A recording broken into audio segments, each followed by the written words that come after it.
The following is a brief excerpt from the German theologian Dietrich Bonhoeffer's 1939 book, Life Together.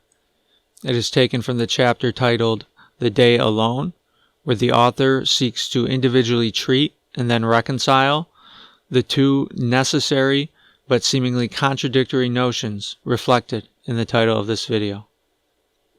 This dichotomy is manifest in the Bible when we observe, for instance, that on the one hand, we are instructed not to forsake fellowship, while at the same time, we see that our Master constantly withdrew himself in order to get alone with the Father. And I quote, "The praise of silence befits you, O God in Zion."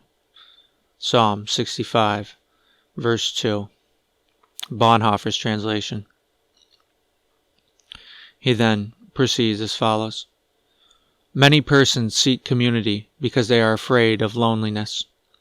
Because they can no longer endure being alone, such people are driven to seek company of others. Christians, too, who cannot cope on their own, and who in their own lives have had some bad experiences, hope to experience help with this in the company of other people. More often than not, they are disappointed. They then blame the community for what is really their own fault. The Christian community is not a spiritual sanatorium.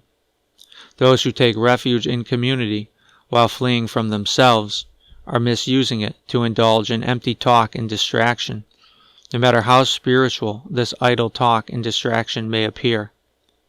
In reality, they are not seeking community at all, but only a thrill that will allow them to forget their isolation for a short time.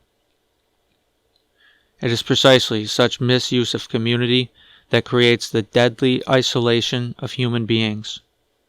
Such attempts to find healing result in the undermining of speech and all genuine experience, and finally, resignation and spiritual death.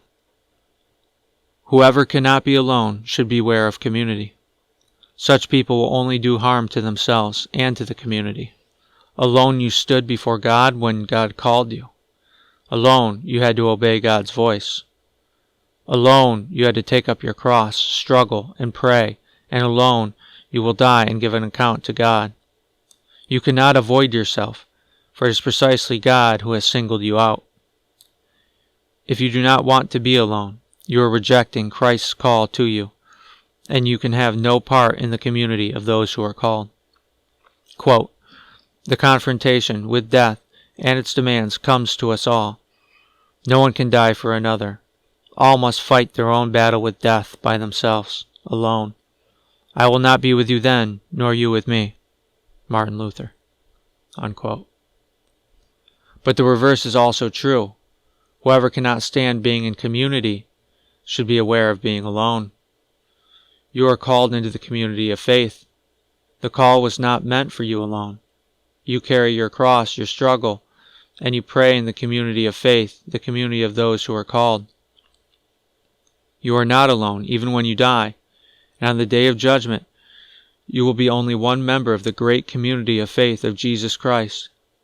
If you neglect the community of other Christians, you reject the call of Jesus Christ, and thus your being alone can only become harmful to you. Quote, "If I die, then I am not alone in death. If I suffer, they, the community of faith, suffer with me." Unquote. Martin Luther. We recognize, then, that only as we stand within the community can we be alone, and only those who are alone can live in community. Both belong together. Only in the community do we learn to be properly alone, and only in being alone do we learn to live properly in the community. It is not as if the one preceded the other, rather both begin at the same time, namely, with the call of Jesus Christ. Each taken by itself has profound pitfalls and perils. Those who want community without solitude plunge into the void of words and feelings, and those who seek solitude without community perish in the bottomless pit of vanity, self-infatuation, and despair. Whoever cannot be alone should be aware of community. Whoever cannot stand being in community should be aware of being alone. The day together of Christians who live in community is accompanied by each individual's day alone. That is the way it must be. The day together will be unfruitful without the day alone, both for the community and for the individual. The mark of solitude is silence, just as speech is the mark of community. Silence and speech have the same interconnection and distinction as do being alone and community. One does not exist without the other. Genuine speech comes out of silence, and genuine silence comes out of speech.